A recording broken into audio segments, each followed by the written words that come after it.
Bismillahirrahmanirrahim. Assalamualaikum warahmatullahi wabarakatuh. Perkenalkan, kami dari kelompok 10 yang beranggotakan 2 orang. Saya sendiri Sandiauli Rahman, yang kedua adalah Sanur Pani. Jadi di sini kami akan mempresentasikan makalah kami berjudul Materi Akidah Akhlak MI kelas 5 semester 1. Adapun materi pokok yang akan kami paparkan yaitu ada 5. Yang pertama mengenai kalimat Thoibah Hauqalah. Kemudian yang kedua, Asmaul Husna, Al-Qawi dan Al-Qayyum. Kemudian yang ketiga, iman kepada hari akhir. Kemudian yang keempat, adab dalam bertamu. Dan yang terakhir adalah akhlak terpuji dari kisah Nabi Ibrahim alaihissalam. Materi pertama akan dijelaskan oleh teman kami yaitu Sanura Pani. Bismillahirrahmanirrahim. Di sini saya akan menjelaskan tentang kalimat Taibah Hauqalah.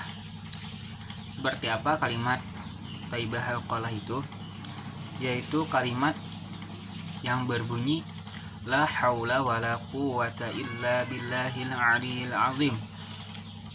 Nah, arti dari kalimat tersebut adalah tidak ada daya upaya dan kekuatan kecuali dengan pertolongan Allah Subhanahu wa taala yang maha tinggi dan maha agung. Kalimat itu mengajarkan kepada kita bahwa dalam menjalani kehidupan ini kita memohon kepada Allah Subhanahu wa taala untuk selalu diberikan kemampuan dan kekuatan untuk melakukan segala aktivitas yang tentunya harus bernilai ibadah. Nah, di sini ada 2, yaitu waktu pengucapan kalimat Taibah Hauqalah. Yang kedua yaitu hikmah mengucap kalimat Taibah Hauqalah itu. Nah, di sini saya akan menjelaskan tentang waktu pengucapannya itu kapan. Yang pertama, apabila mendapatkan beban berat atau mengalami berbagai kesulitan dalam hidup. Yang kedua, ketika mendengar suara azan. Yang ketiga, ketika meminta pertolongan kepada Allah Subhanahu wa taala. Yang kedua yaitu hikmah mengucap kalimat Taibah Hauqalah. Nah, yang pertama menghapus dosa, yang kedua salah satu amal saleh ketika kita mengucapkan kalimat tersebut. Yang ketiga, harta simpanan di surga. Nah, jadi kalimat Taibah Hauqalah itu sebagai harta simpanan untuk kita, untuk bekal di surga nanti. Yang keempat, menghilangkan kesusahan. Yang kelima, murah rezeki. Yang keenam, menumbuh tanamkan pohon di surga. Nah, itu. Selanjutnya yaitu Asmaul Husna yang berbunyi Al-Qawi. Al-Qawi secara bahasa berarti keras atau kuat. Allah Subhanahu wa taala memiliki sifat Al-Qawi, artinya maha kuat dengan kekuatan yang sempurna. Dan dia pula yang menganugerahkan kepada makhluknya dalam tingkat yang berbeda-beda. Adapun hikmah Al-Qawi, yang pertama meyakini dengan separuh hati bahwa Allah Subhanahu wa taala sumber kekuatan. 2. Memperkuat iman dan takwa kita kepada Allah Subhanahu wa taala. Yang ketiga, kita harus menjadi seorang mukmin yang kuat. Tidak hanya kuat secara fisik, tetapi kuat secara mental, sehingga kita dapat menjaga keimanan kita kepada Allah Subhanahu wa taala. Yang terakhir hikmahnya yaitu melatih kita untuk selalu memberi bantuan kepada orang yang lemah. Selanjutnya yaitu Asmaul Husna Al-Qayyum. Al-Qayyum ini artinya adalah Allah maha berdiri sendiri. dia tidak membutuhkan kepada sesuatu pun untuk melangsungkan wujudnya.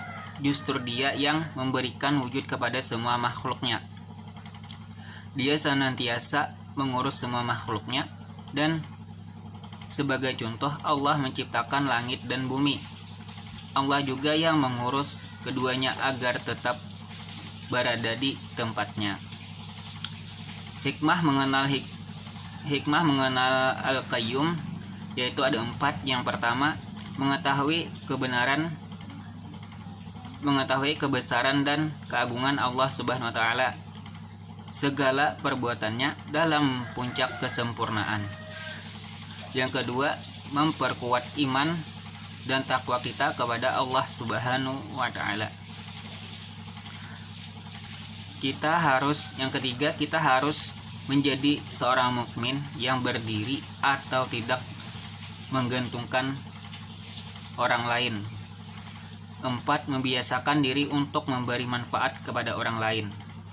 Selanjutnya, dengarkan penjelasan dari Sandi Aulia Rahman.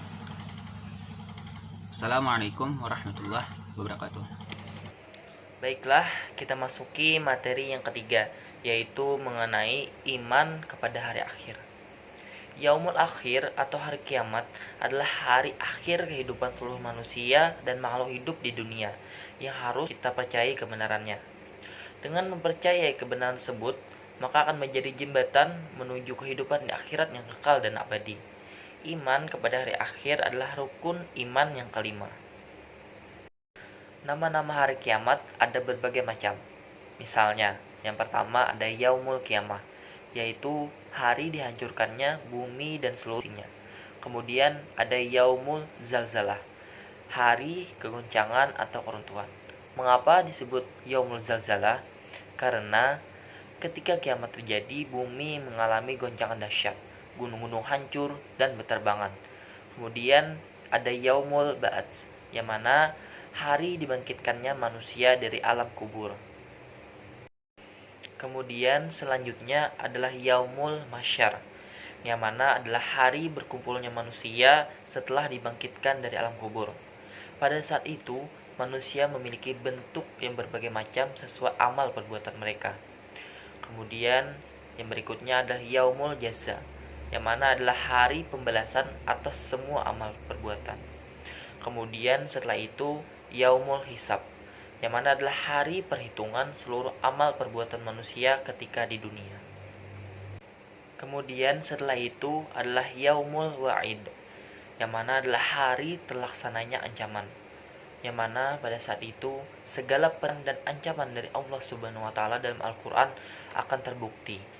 Nah, kemudian yang terakhir yaitu Yaumul Hasr, yang mana adalah hari penyesalan, yang mana di sana manusia banyak menyesali perbuatan mereka ketika. Berikutnya yaitu tanda-tanda kiamat sugra atau kiamat kecil. Yang pertama, benda mati dapat bersuara seperti robot, televisi, dan handphone. Kemudian yang kedua, ilmu agama akan dicabut. Nah, yang mana ditandai dengan meninggalnya para ulama dan tidak ada penggantinya. Kemudian yang ketiga, laki-laki menyerupai perempuan. Begitu juga sebaliknya, misalnya dari segi berpakaian dan semacamnya. Kemudian yang keempat, semakin banyaknya kemaksiatan yang terjadi.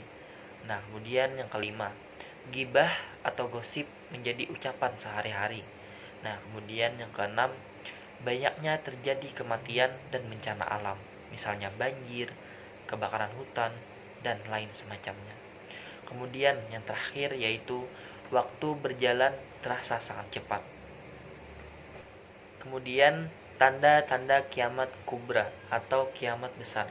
Yang pertama, menjelang hari kiamat, Allah Subhanahu wa taala menurunkan kabut tipis sehingga seluruh muslimin mengalami kematian, sementara orang-orang kafir masih hidup.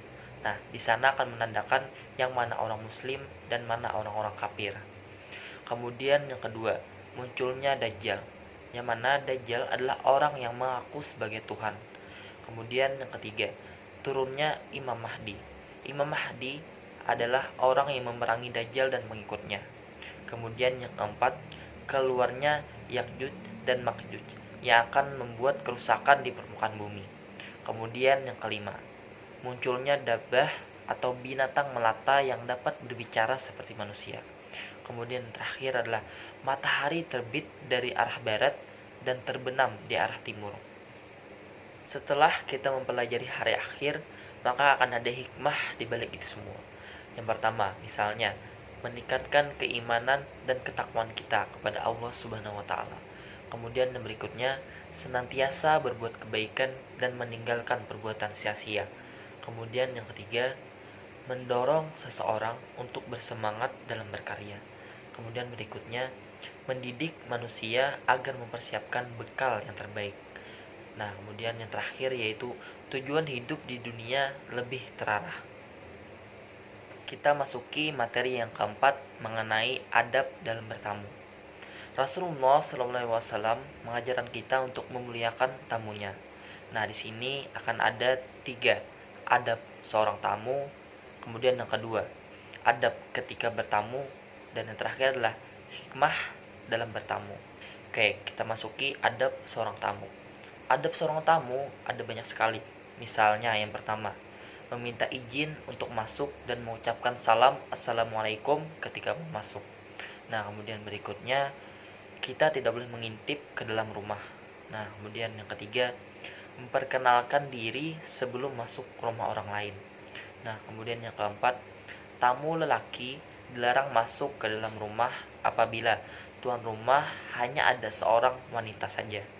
Nah, kemudian yang kelima, tidak boleh berlama-lama dalam bertamu. Kita tidak tahu apakah tuan rumah memiliki kesibukan yang lain atau tidak. Nah, kemudian terakhir, kita harus meminta izin atau pamit ketika hendak pulang. Kemudian adab ketika menerima tamu. Nah, yang pertama, kita harus menjawab salam assalamualaikum dengan jawaban waalaikumsalam. Nah, kemudian yang kedua, kita harus berpakaian yang sopan dan pantas. Kemudian yang ketiga, kita harus menerima tamu dengan sikap dan akhlak yang baik sesuai ajaran Rasulullah SAW. Nah, kemudian yang keempat, kita menjamu tamu sesuai kemampuan dan tidak perlu mengada-adakan. Maksudnya, bagi tuan rumah yang mampu, maka hendaknya menyediakan jamuan yang pantas. Sedangkan bagi yang kurang mampu, hendaknya menyesuaikan dengan kemampuannya. Nah, kemudian yang terakhir, jika tamu pulang, maka kita harus mengantarkan tamunya sampai ke pintu halaman. Nah, ketika kita bertamu, kita harus menyesuaikan waktu yang tepat dan menghindari waktu-waktu yang tidak tepat ketika kita bertamu. Nah, misalnya, yang pertama, waktu sebelum sholat subuh. Kemudian, waktu sholat atau waktu zikir dan membaca Al-Quran. Nah, kemudian berikutnya, ketika waktu istirahat atau tidur siang. Nah, kemudian yang terakhir yang harus kita hindari adalah setelah sholat isya. Nah, ketika kita membahas mengenai adab dalam bertamu, maka akan ada hikmah di antaranya. Yang pertama, membangun silaturahim. Tujuan utama bertamu menurut umat Islam adalah menyambung tali persaudaraan atau silaturahim tersebut. Nah, kemudian berikutnya, bertamu adalah ibadah. Mengapa demikian? Karena bertamu adalah hablum minanas, yang mana adalah hubungan manusia dengan sesamanya. Nah, kemudian yang terakhir, kita akan memenuhi hajat atau undangan orang lain. Yang mana ketika kita memenuhi hajat atau undangan saudara kita, maka kita otomatis akan memuliakan saudara kita tersebut. Kita masuki materi yang terakhir mengenai akhlak terpuji dari kisah Nabi Ibrahim alaihissalam. Yang pertama mengenai keteguhan hati Nabi Ibrahim alaihissalam. Keteguhan hati Nabi Ibrahim alaihissalam dalam mengesahkan Allah Subhanahu wa taala sungguh tidak ternilai tingginya. Ketika beliau dibakar oleh Raja Namrud, Nabi Ibrahim alaihissalam pasrah dan yakin kepada Allah Subhanahu wa taala, karena tidak ada yang bisa dimintai pertolongan selain kepada Allah Subhanahu wa taala. Nabi Ibrahim alaihissalam selamat dari kobaran api dengan pertolongan Allah Subhanahu wa taala, yang menjadikan api yang menyala tersebut terasa menjadi dingin sedingin batu es. Kemudian yang kedua yaitu teguh pendirian atau istiqamah. Istiqamah artinya berpegang teguh pada agama, yaitu dengan berpegang teguh pada pendirian dalam mempertahankan suatu keimanan dan akidah dalam hal situasi dan kondisi apapun. Dalam kisah Nabi Ibrahim alaihissalam telah diriwayatkan dengan keteguhannya dalam memegang keyakinannya kepada Allah Subhanahu wa taala. Walaupun diusir dari desa oleh ayahnya, dibakar oleh Raja Namrud, keyakinannya tidak akan berubah. Pada akhirnya Nabi Ibrahim alaihissalam mendapat kemuliaan di sisi Allah Subhanahu wa taala. Kemudian akhlak terpuji yang lainnya yang dapat kita teladani adalah sifat dermawan. Orang yang dermawan adalah orang yang suka bersedekah, sementara dermawan adalah suka memberi kebaikan sebagai hak dari memiliki orang lain agar dapat dimanfaatkan tanpa mengharap imbalan apapun. Manusia merupakan makhluk sosial yang selalu membutuhkan bantuan dan pertolongan orang lain. Oleh karena itu, kita dianjurkan untuk bersedekah kepada sesama kita. Akhlak terpuji terakhir adalah tawakal kepada Allah Subhanahu wa taala. Tawakal adalah sikap berserah diri kepada Allah Subhanahu wa taala atas segala urusan. Tetapi setelah terlebih dahulu melakukan ukhtiar dibarengi dengan keikhlasan menerima apapun hasil yang akan didapatkan.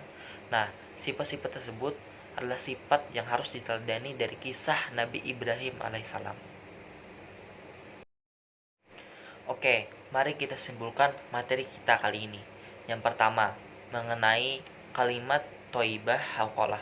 Kalimat thayyibah haqalah adalah la haula wala quwata illa billahil aliyil azim, yang mana artinya adalah tidak ada daya dan tidak ada upaya kecuali dengan pertolongan Allah Subhanahu wa taala semata. Nah, kemudian yang kedua mengenai Asmaul Husna Al-Qawi, yang mana artinya adalah Maha Kuat, dan Asmaul Husna Al-Qayyum, yang mana artinya adalah Maha Berdiri Sendiri. Nah, kemudian yang ketiga adalah iman kepada hari akhir. Iman kepada hari akhir adalah rukun iman yang kelima, yang mana artinya kita sebagai umat Islam harus akan adanya hari akhir tersebut. Nah, kemudian yang keempat adalah adab dalam bertamu. Nah, jadi intinya dalam adab dalam bertamu adalah Rasulullah SAW mengajarkan kita untuk memuliakan tamunya dengan ada adab dan akhlak yang baik. Nah, kemudian yang terakhir adalah akhlak terpuji dari sifat Nabi Ibrahim alaihissalam, yang mana yang dapat kita teladani. Misalnya, keteguhan hati Nabi Ibrahim alaihissalam. Kemudian yang kedua adalah sifat istiqomah. Kemudian berikutnya adalah sifat dermawan, dan terakhir adalah sifat tawakal kepada Allah Subhanahu wa taala. Baiklah, di sini ada quotes dari pemateri kepada pendengar. Berbuat kesalahan adalah kelemahan seorang manusia, tetapi belajar dari sebuah kesalahan merupakan kekuatan dari manusia. Mungkin itu saja yang dapat kami paparkan. Salah hilang mohon maaf. Wallahu muwaffiq ila aqwamit thoriq. Wassalamualaikum warahmatullahi wabarakatuh.